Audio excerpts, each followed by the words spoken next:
I've got the table base laid up here and laid out on this work surface. I've taken time to square it up and taken blocks and put here to hold it in place.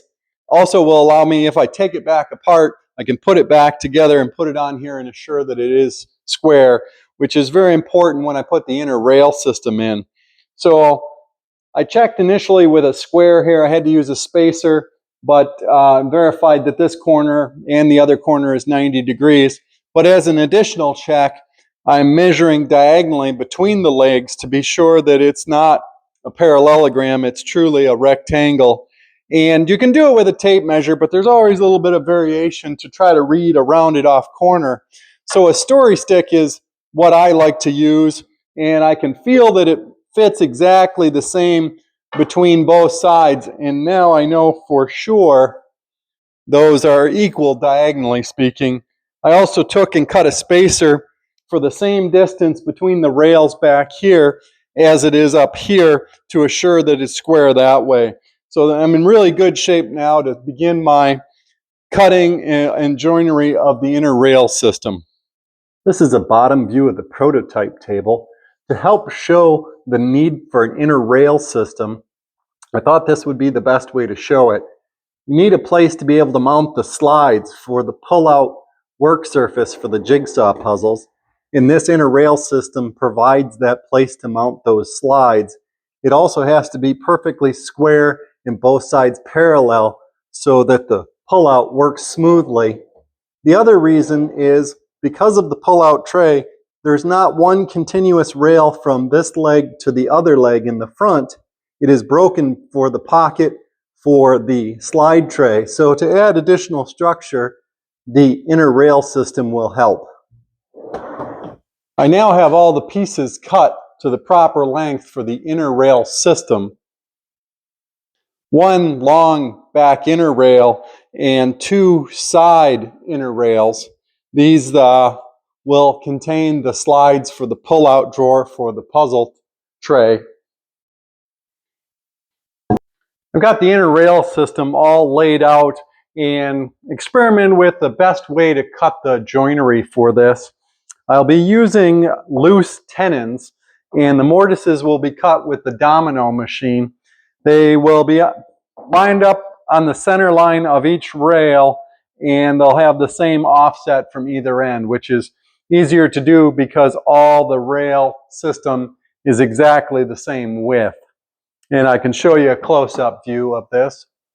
So a close-up view is we'll have the mortise and tenons in the corner on the legs, and the inner rail system will connect with loose tenons that go in these mortises.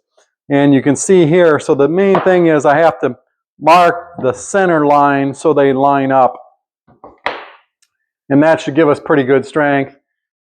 A close-up how I marked the joints with the center line, which the Domino machine will register on, and I've numbered each one of the joints so they go back in the same exact spot. So this is the tool that cuts those mortises for these loose tenons, and this is kind of how it gets its name. It looks a little bit like a domino. This one, particular one's 10 millimeter or 3/8 of an inch thick, just about an inch wide and almost 2 inches long. That's the biggest one that this particular model cuts. And it works by a spiral bit that comes out and oscillates and cuts the mortise.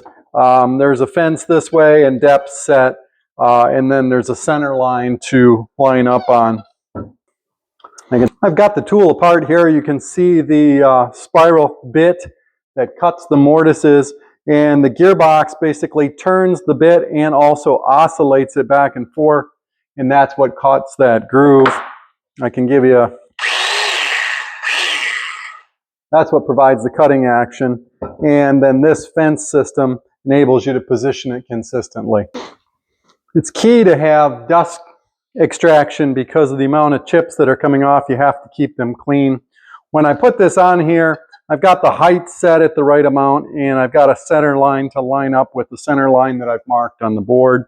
This controls how wide it is, and that's also a depth stop.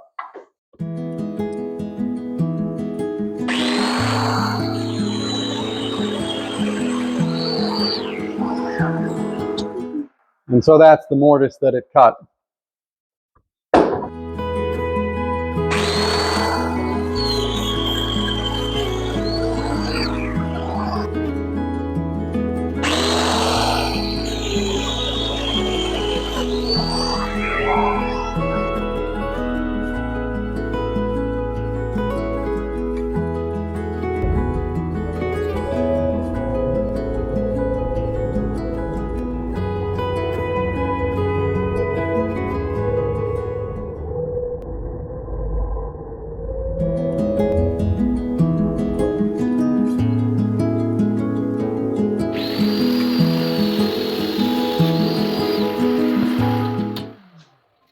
Now all the domino joinery has been completed. I will need to put it together and test fit it dry to be sure everything fits properly.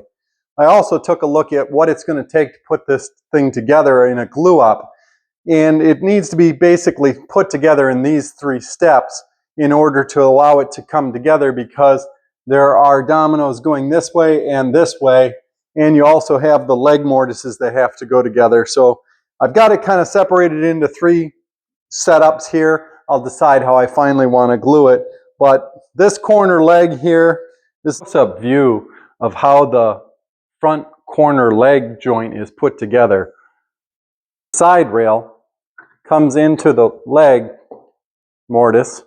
The front short rail comes into a leg mortise, and the inner side rail connects to this short front rail with 2 dominoes.